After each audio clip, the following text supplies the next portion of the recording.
Hallelujah. Purihin ang ating Diyos sa araw ng linggong ito. Hallelujah. Brother and sister, mga kapwa ko, mananampalataya. Magandang umaga po sa araw po ng linggong ito. Sana po ang araw na ito ay ang Diyos ng siya nating inuuna. Hallelujah. Siguro naman mga Christians na sinasabi nating Kristiyano ay alam natin ang ating buhay pagiging Christian. Kung ano ba ang ating first priority sa ating buhay. Walang iba kundi ang ating Diyos. Alam niyo po, kung ang first priority ng Diyos ay ang kanyang sarili, malamang yung segundo o minuto, yung oras na yon na tayo nakaligtaan, baka wala ng tao rito sa mundo. Yan po ang pakakatandaan natin. Subalit, hindi po yan mangyayari sapagkat ang Diyos ay pag-ibig. Nais niya na makilala siya.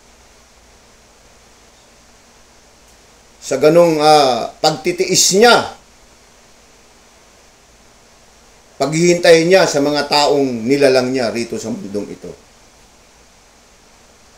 So ito lamang po ay paalala sa mga, kahit hindi pa po kayo Christian, na sana ay maging first priority natin ang Diyos sa ating buhay.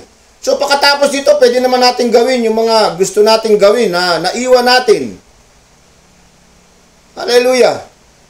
Bigyan lamang natin ng unang prioridad ang Diyos. Hindi natin sila pwedeng gawing second priority. Sapagkat ang Diyos ay Diyos na nagbigay sa atin ng buhay. Habang tayo nabubuhay, binibigyan tayo ng kalakasan. Hindi lamang kalakasan. Hindi ba natin alam na kaya tayo nagkakaroon ng trabaho? Nang dahil sa Kanya, Siya ang lahat na nagpapaayos dito sa mundo. Hallelujah. Sapagkat tayo ay nilalang niya. Hindi tayo pinabayaan ng Diyos na according to the Genesis doon sa pag-create, kinreate lang tayo ng Diyos. Tapos pinabayaan na tayo, hindi po. Hanggang sa ngayon po, ang Diyos po ay laging inaalala tayo. Hallelujah. Ulit-ulitin ko nga sa inyo, kung second priority tayo sa Diyos, narito na tayo. Baka makalimutan niyang bigyan tayo ng buhay. Pero hindi. Yan automatic na nagiging first priority niya para sa mga taong nilalang niya. Kasi alam niyo po ba, itong mundong ating nakikita o ating kinalalagyan, ito po ay nilalang para sa atin. Opo. Hindi po ito nilalang para lang makita niya na nakalala lang siya ng sanlibutan, nakalala lang siya ng hayop, nakalala lang siya ng langit, ng araw, ng bituin, ng buwan, ng dagat. Hindi po sa ganon. Hindi po katulad ng Diyos. Hindi po ang Diyos ay katulad ng tao na kapag ka naka-imbento ay yun, tapos na. Naliligaya na siya, hindi po. Ang sanlibutan po ay ang mundo ay nilalang ng Diyos para po sa tao. Para po sa tao. Nakita nyo, pag-aralan nyo mabuti. Ang paglalang, ang Genesis, lalangin natin ang tao according may image. Ang sabi ng Diyos, ayon sa kanyang wangis. Di ba? Hallelujah, purihin ang Diyos. Kanya, ito lamang po ay paalala sa inyo sa araw ng linggong ito na maging unang prioridad o maging una sa ating isipan at sa ating puso ang Diyos. Kaya kung minsan Bakit tayo nagkakaroon ng mga pagsubok? Although kahit nasa Diyos ka, ikaw ay dumadaan sa trials, ikaw ay dumadaan sa pagsubok. Maging may Diyos ka, wala kang Diyos. Subalit, iba ang may Diyos. Sabi nga, sa kanyang mga salita, ang mga taong humahanap sa akin, bagamat dumadaan sila sa pagsubok, hindi ko sila pababayaan. Hallelujah. Lahat po tayo dumadaan sa ganyan. Wala pong exempted dyan. Hallelujah. Kaya ako yung nagpapasalamat sa Diyos sapagkat ito, patuloy pa rin ako'y kanyang kinahabagan. Hallelujah. Patuloy na ang biyaya ng Diyos ay nakakamtang ko at ang kanyang kapatawaran sa aking buhay. Ang pagyakap niya, ang pag-ibig niya, na hindi dapat ako karapat-dapat na maging isa sa makatatanggap ng kanyang kahabagan. Alam niyo po ba, kung uulit-ulitin ko at ipakikilala ko sa inyo ang aking pagkatao, hindi po ako karapat-dapat sa Diyos. Hindi po ako karapat-dapat. Subalit, purihin ng Diyos ang kanyang kahabagan, ay isa ako sa nakatanggap. Hallelujah. Isa po ako sa nakatanggap. Ay hanggang ngayon, ay pinag-iisipan ko pa rin sa aking sarili. Ako ba'y karapat-dapat? Dahil mas maraming karapat-dapat, pero hindi ganon ang isipan at pagpili ng Diyos. Ang Diyos ay mahabagin. Hindi rin siya mabuting ginagawa mo para ikaw ay makatanggap ng kahabagan ng Diyos. Kanya nga sinasabi sa Bagong Tipan, hindi kayo naligtas ayon sa inyong mabubuting gawa, kundi sa kahabagan ng Diyos. Nahabag sa atin ng Diyos. Hallelujah. Nahabag sa atin ng Diyos. Lalong-lalo na ako, isa ako, sa nagkaroon, sa nabahagian ng kahabagan. Kaya huwag tayo magmamapuri. Huwag tayo magmamapuri sa ating mga gawang mabubuti. At di rin kayo makagagawa ng mabuti kung hindi galing sa Diyos yan.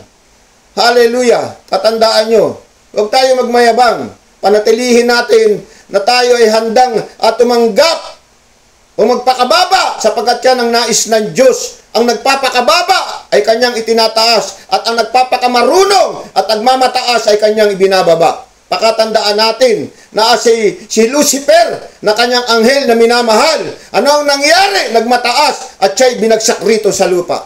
Hallelujah! O purihin ng Diyos. So ngayon, ito lamang po ay paalala dahil sa araw ng linggong ito, kung inuuna ba natin sa ating buhay ang ating Diyos. Maraming mga tao na mga religyoso, deboto, pero pagdating ng araw ng linggo, o hindi lamang araw ng linggo, sa araw-araw, sa loob ng isang linggo, sino ba ang first priority natin sa ating buhay? Ako po ay nag-iiwan lamang ng katanungan sa inyo. Inuuna ba natin ang Diyos? Tayo ba ay lumuluhod sa Kanya sa araw-araw at nagpapasalamat tayo? Humihingi tayo ng kapatawaran sa ating nagagawa sa araw-araw. Yan po ang katotohanan. Huwag po tayo magsalita na tayo'y Kristiyano. Huwag po tayo magsalita na tayo'y nagbibigay, mabait naman ako. Hallelujah. Hindi po ganon. Hindi po ganon ang policy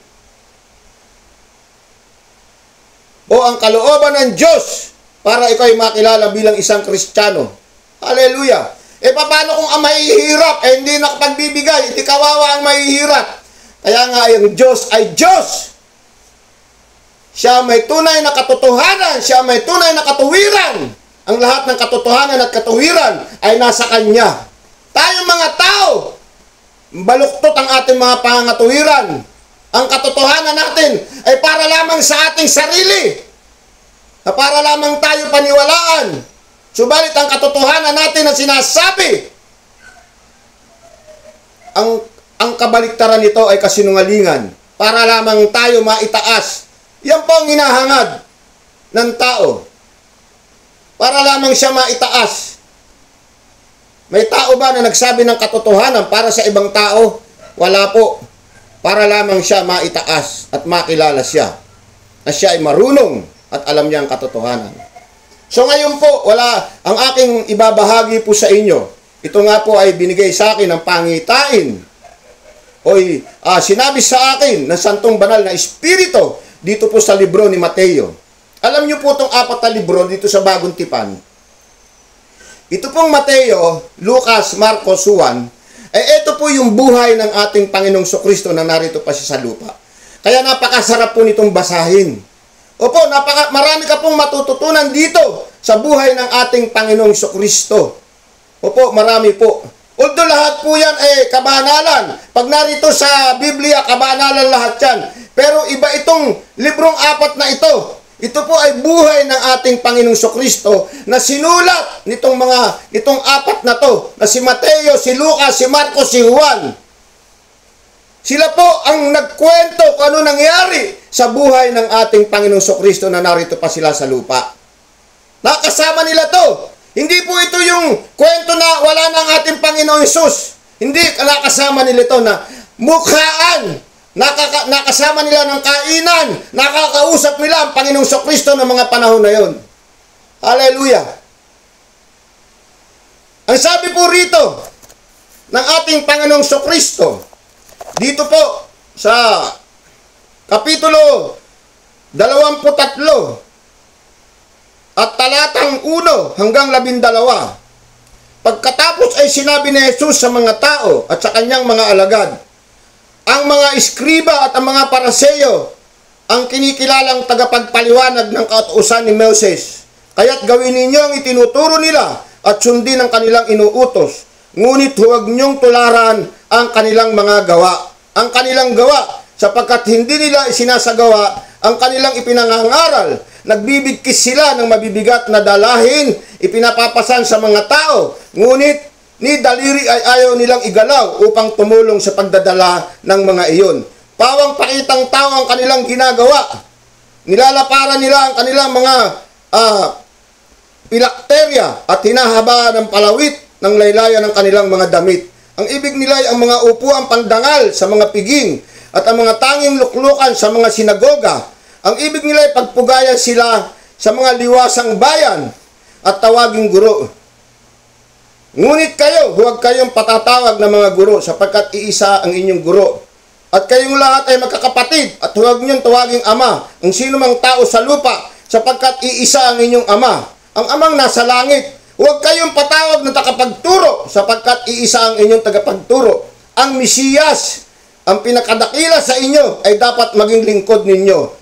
Ang nagpapakataas ay ibababa at ang nagpapakababa ay itataas. Hallelujah! Yan nga, di ba, binanggit ko po kanina yan doon sa pasimula o introduction ng aking pagpapatotoo. Ano po ang sinasabi rito ng Panginoong Kristo? Ito raw pong mga iskriba at mga paraseyo, ito po raw yung tagapagpatupad ng mga utos ni Moises. Sino po ba itong si Moises? Siguro naman doon sa mga Kristiyano, nakikilala nyo itong si Moises. Ito po kasing si Moises ang pinaghabilinan ng ating Diyos ng panahon na hanguin niya ang mga Israelita sa bansang Ehipto para bigyan ng sariling bansa. So itong mga eskribang ito ay nakasalamuha. Itong mga paraseyo ito ay nakasalamuha ng Panginoon. Ang sabi ng Panginoong Jesucristo sa kanyang mga alagad, pakinggan niyo sila. Pakinggan niyo sila. Sila yung mga nag-uutos ng mga sinasabi ni Moises, subalit huwag niyong tularan ang kanilang mga gawa. Marami po sa ngayon yan. Opo, napakadami po sa ngayon yan mga iskriba at mga paraseyo. Sa kapanahunan natin, hindi naman po nagbago ang kanilang mga hangarin. Nagbago lamang po ang kanilang mga anyo. Nagbago lang po ang ibig ko sabihin, sila po yung mga iskriba, tagapagturo rin po sila ng kautusan ng Diyos. Subalit ano ang sabi ng Panginoong Kristo? Huwag niyong tutularan ang kanilang mga gawa. Sapagkat bakit sinabi ng Panginoon, kaya't gawin ninyo ang itinuturo nila at sundin ang kanilang kautusan. Ang sabi ng Panginoon sa kanyang mga disipulo, kung ano ang sinasabi according to the Holy Spirit o Holy Book ay gawin nyo. Kung ano ang sinasabi ng banal na kasulatan ay gawin nyo. Ngunit huwag nyong tularan ang kanilang gawa sapagkat hindi nila isinasagawa ang kanilang ipinangangaral. Nagbibigkis sila ng mabibigat na dalahin ipinapapasan sa mga tao, ngunit ni daliri ayaw nilang igalaw upang tumulong sa pagdadala ng mga iyon. Pawang pakitang tao ang kanilang gawa. Mga kapatid ko, mag-ingat po tayo sa kapanahunan natin ngayon. Marami po itong mga iskriba. Alam niyo po ba, itong mga iskriba at mga paraseyo, ito po yung tagapagturo ng salita ng Diyos na inabutan ng ating Panginoong Kristo. Kung hindi niyo po nalalaman, yung ngayon lang po makapakikinig nitong aking ibinabahagi sa inyo, mapalad po kayo. Sapagkat ito'y pinagkaloob sa akin ng Santong Banal na Espiritu upang ito'y ihayag ko sa araw na ito. Hallelujah! Ang sabi ng ating Panginoong Kristo sa kanyang mga disipulo o sa mga nakikinig sa kanya, kasi nung time na yun ay nagtuturo ang Panginoong Kristo sa mga taong sumusunod sa kanya. Sundin nyo ang itinuturo o sinasabi nila sapagkat ito'y galing sa utos ng kanyang amang Diyos na nasa langit. At ang una nga nitong nakatanggap ay walang iba kundi ang ating kapatid na Moises o ang sinugo ng Diyos na si Moises. Subalit, ano ang sabi? May pasubalit ang ating Panginoon. Huwag niyong tularan ang kanilang mga gawa. Marami po ngayon yan na nagtuturo ng salita ng Diyos na puro kabutihan ang sinasabi. Pero ang kanilang mga gawa, hindi na po ako magbabanggit. Nakakaawa po kayo. Nakakaawa po kayo. Nakakaawa po kayo. Para sabihin ko sa inyo. Nagbubulag-bulagan ba kayo? O kayo yung mga sinasabi ni Propeta Isaias na hindi kayo makakikita, hindi kayo makaririnig? Pagdating ng katotohanan na ipinamamahagi ng ating Panginoon, baka kayo ang nasa hula rito sa Biblia. Kawawa po kayo.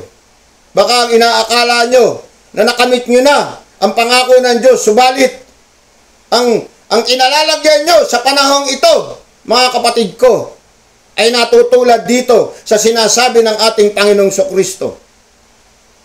Na nagtuturo ng kabanalan, nagtuturo ng mga kautusan, subalit ang kanilang mga gawa ay hindi ayon doon sa tinuturo nila. Nagpapadala na mabibigat. Ni ayaw man lang mahirapan ang kanilang mga kamay. Ni ayaw man lang makipasan sa mabibigat na pinadadala. Ano po ba itong mabibigat? Ito pong kautusan. Hindi po ito actual na may binubuhat. Kasi minsan ang ating Panginoong Kristo ay puro talinhaga ang ibinabahagi niya sa mga tao. Hallelujah! Excuse me. Minsan kasi ang ating Panginoong Kristo, alam nyo ba, kaya kung bakit patalinhaga niya ito, isineshare yung salita ng kanyang amang Diyos na nasa langit, sapagkat hindi naman talaga nag-a-accept itong mga, lalong-lalo na itong mga paraseyo, itong mga iskriba, dahil wala itong ginagawa, kundi hulihin lamang ang mga bagay na kamalian ng ating wala naman silang makukuhang kamalian sa ating anak ng Diyos yan, paano magkakamalian? Hallelujah! Kahit naging tao ang ating Panginoong Kristo, ay hindi po siya nagkamali. Tatandaan niyo po. Bagamat tumungtong ang paa niya sa lupa na makasalanan, subalit ang naging buhay niya ay naging perfect pa rin siya sa kanyang Diyos Ama. Yan ang po ang tatandaan nyo. Kaya kung may magtuturo sa inyo ng Panginoong Kristo o si Jesus na naging tao na induwal ni Maria ay nagkasala, wala po siyang pagkakasala. Kasi maraming issue po niya na nagkaroon daw ng asawa ang Panginoong Kristo. Wag po kayong maniwala sa mga ganyang kwento. Yan po ay walang katotohanan. Pag-iisik lamang yan, isang mangmang na nagtuturo at nanggugulo sa katotohanan na nais malaman ng tao ng kaligtasan. Hallelujah! Sabi nga ni Apostol Pablo, kung ako lamang ang masusunod, mapaparusahan ko mga taong hindi nagsasalita o nagsasabi ng katotohanan. Subalit, wala akong karapatan na humatol. Tanging ang Diyos lamang ang siyang may karapatan para humatol. Hallelujah! Biro nyo po, meron pang ang issue niyan. Kung kayo'y manonood ng mga si Lucifer daw at ang Panginoong Kristo ay magkapatid. Biro nyo, marami pong issue. Maraming issue na ito po ay naririnig ko sa mga nangangaral, magkapatid po raw. Meron ngang issue pa na hindi nga raw totoong naipako sa krus ang Panginoong Kristo eh. Si Judas daw, yun daw ang umako. Kaya raw po siya binayaran dahil wag po kayong, ito po ay mapanling lang at kagagawan lamang po ni Satanas ang mga ganitong issue. Ginugulo lamang ni Satanas ang isipan ng tao. Sapagkat kung pag-aaralan mo ang Biblia sa pahayag, dito siya nagagalit ngayon sa sanlibutan. Sapagkat hindi na siya pwedeng magalit sa kalangitan. Dahil binaba na siya rito, di ba? Nung ako yung nag-sharing sa inyo, binaba na siya ni Arkanghel Miguel, natalo na siya. So, ano ang sabi doon sa mabuting balita? Dito siya ngayon nagngingit-ngit. Naguhurimentado na siya. Kaya ang mga tao rito sa sanlibutan ay dinadaya niya kung ano-anong mga salita ang iniisip ngayon ng mga tao. Di ba? Ayaw ni Satanas na makilala ng gusto ang ating Panginoong Kristo. Ayaw niya. Sinisira niya ang adhikain at layunin ng Amang Diyos upang masumpungan ang kaligtasan na pinagkakaloob. Kaya nga may sinasabi sa John 3:16, ibig nga ng Diyos na ang lahat ng tao sa sanlibutan ay makatanggap ng kaligtasan at sino man sumampalataya sa kanyang bugtong na anak ay hindi maparurusahan. Hallelujah!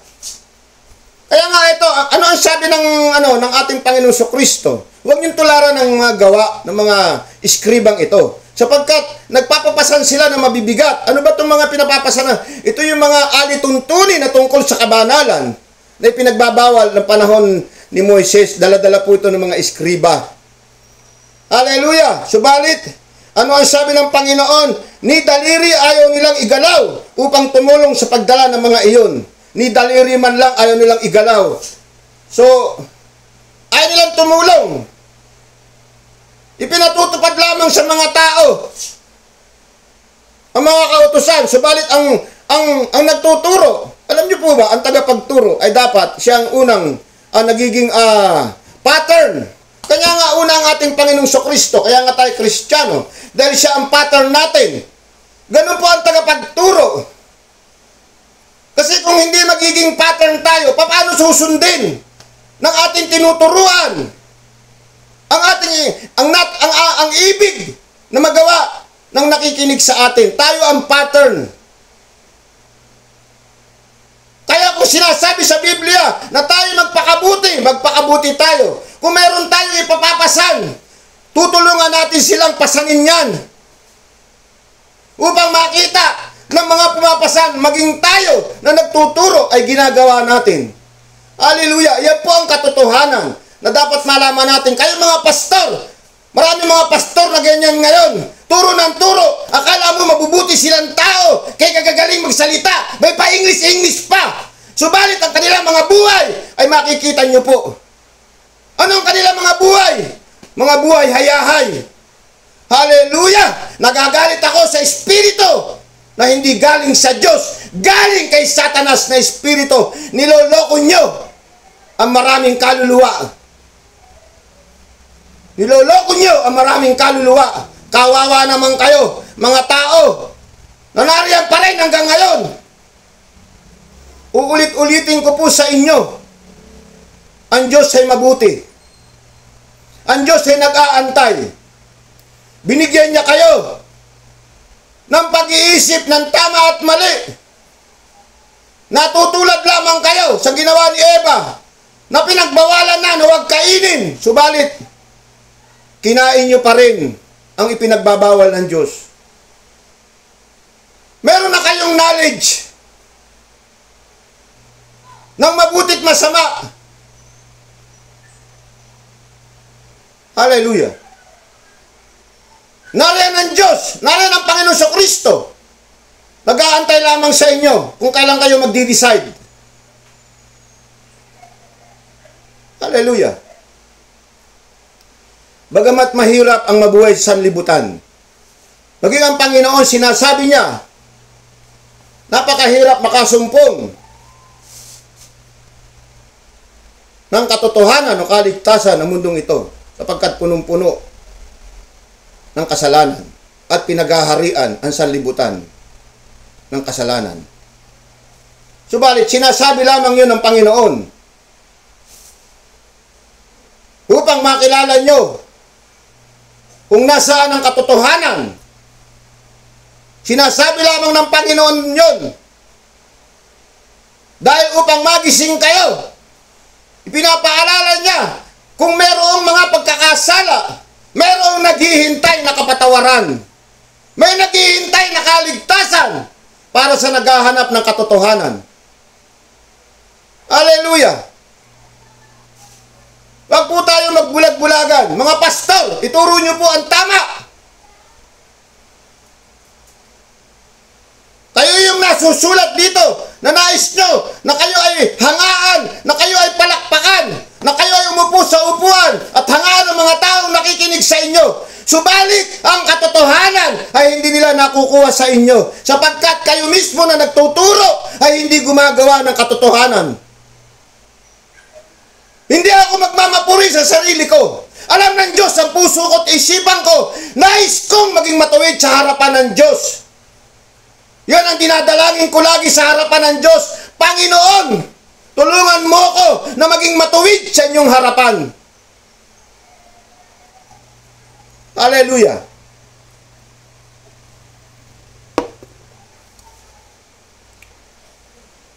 Napakabuti naman ng Diyos sapagkat ang Diyos ay nakikinig sa mga taong lumalapit sa Kanya.